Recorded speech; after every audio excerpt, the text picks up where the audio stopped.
आज की यह कहानी आपकी आंखें खोल देगी। तो कहानी को एकाग्र होकर और बड़े ध्यान से सुने। जो नहीं जानता है उसकी संभावना होती है कि वह सब कुछ जान सके, मगर जो पहले से ही सब कुछ जानता है वह और क्या जानेगा। आत्मज्ञान की प्राप्ति से पहले गौतम बुद्ध बिल्कुल एक अनजान की तरह प्रश्न पूछते थे, जैसे उन्हें कुछ मालूम ही नहीं है। वह समय को हर चीज से अनजान मानते थे, इसलिए उन्होंने हर चीज को जाना। आज हम आपको एक ऐसे व्यक्ति की कहानी बताएंगे जो अपने समय के सबसे महान व्यक्ति थे। एक बार एक गुरु अपने शिष्य को कुछ समझा रहे थे। उन सभी शिष्यों में से एक शिष्य बहुत मूर्ख था, या आप कह सकते हैं कि वह एकदम साधारण था, जो एक समय में एक ही काम करता था। गुरु का मानना था कि उस शिष्य का कोई उद्धार नहीं कर सकता, लेकिन वह गुरु का शिष्य था, इसलिए वह उस शिष्य का दिल नहीं दुखाना चाहते थे। लेकिन गुरु और उनके सभी शिष्य यह जानते थे कि वह एकदम नासमझ है। और एक बार गुरु स्नान कर रहे थे तो उन्होंने सोचा कि वह शिष्य किसी और काम का तो नहीं है, क्यों ना उसे अपने साथ ही ले जाऊं, क्योंकि वह शिष्य हर काम में गड़बड़ कर देता था, हर काम को उल्टा करता था। गुरु भी उससे तंग हो चुके थे। वह शिष्य इतना साधारण था कि यदि उसे एक बार में 2 काम करने के लिए दिए जाए तो वह एक भी काम को ठीक से नहीं कर पाता था। इसलिए गुरु उस शिष्य को अपने साथ ले गए। जब वह दोनों नदी के किनारे पहुंचते हैं तो गुरु स्नान करने लग जाते हैं, और जाते समय शिष्य को सारे अपने कपड़े दे देते हैं और कहते हैं कि इसे तुम नीचे मत रखना, क्योंकि नीचे जमीन गीली है, कपड़े खराब हो जाएंगे और मुझे कहीं दूसरी जगह जाना है।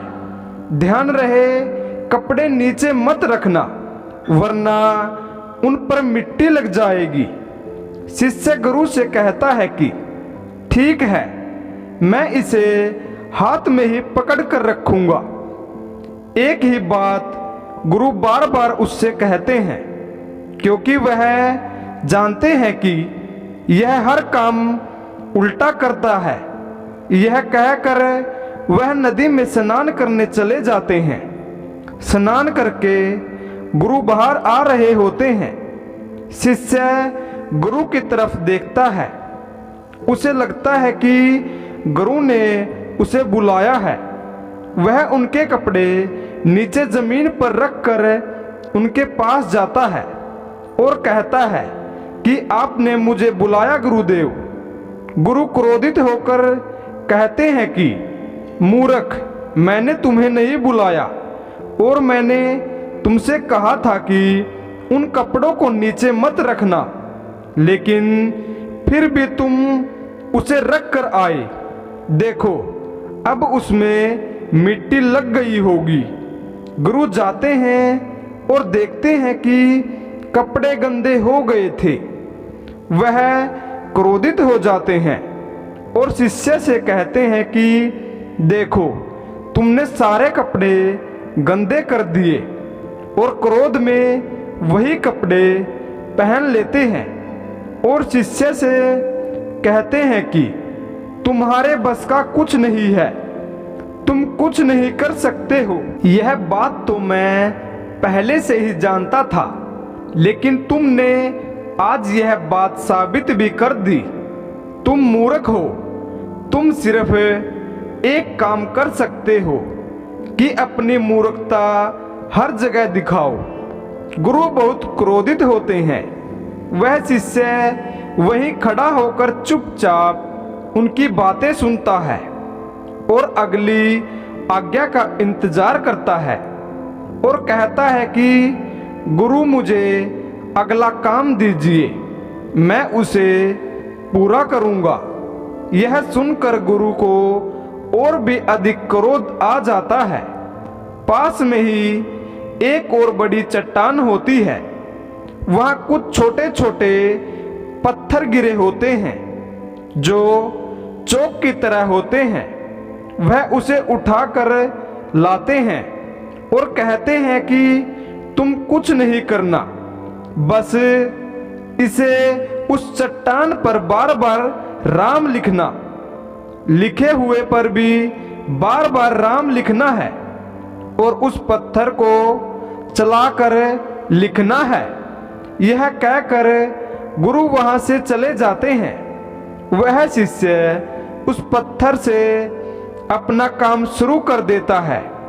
गुरु को दूसरी जगह जाना होता है। वह वहां से चले जाते हैं। शाम को वह जब आश्रम आते हैं तब वह सोचते हैं कि आज उन्होंने बहुत ज्यादा क्रोध कर दिया है।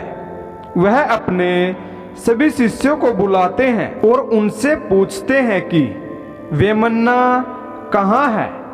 उस शिष्य का नाम वेमन्ना होता है। सभी शिष्य कहते हैं कि गुरुदेव, वह तो सुबह आपके साथ ही नदी के किनारे गया था और तब से नहीं लौटा है। गुरु को याद आता है कि उन्होंने उसे वहीं पर काम दिया था करने को। गुरु दौड़कर उस नदी की तरफ जाते हैं और उस चट्टान के पास पहुंचते हैं और देखते हैं और वेमन्ना अभी भी उस चट्टान पर राम का नाम लिख रहा था। फर्क सिर्फ इतना था कि उस चौक का पत्थर जो लिखने से घिस गया था, उसके साथ वेमन्ना के हाथ की दोनों उंगलियां और अंगूठा भी पूरी तरह घिस चुका था और खून से पत्थर लथपथ हो गया था। यह देखकर गुरु उस शिष्य को अपने गले से लगा लेते हैं। हम नहीं जानते, लेकिन इतना जरूर समझ आता है कि जो मूर्ख है, बुद्धिहीन है, उसी की संभावना है कि वह सब कुछ जान सके, सीख सके, एक सर्वश्रेष्ठ बुद्धिमान बन सके। क्योंकि एक बुद्धिमान को कोई क्या सिखा सकता है, क्या बता सकता है।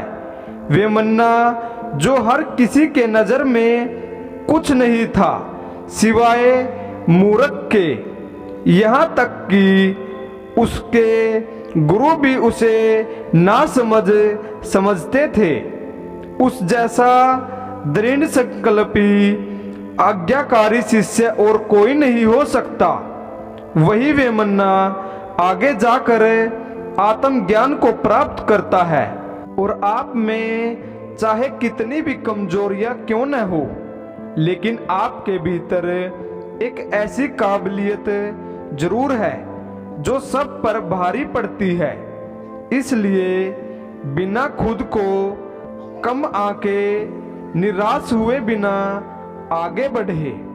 तो दोस्तों, आपने इस कहानी से क्या सीखा, कमेंट में जरूर बताएं और वीडियो अच्छी लगी हो तो वीडियो को लाइक जरूर करें। धन्यवाद।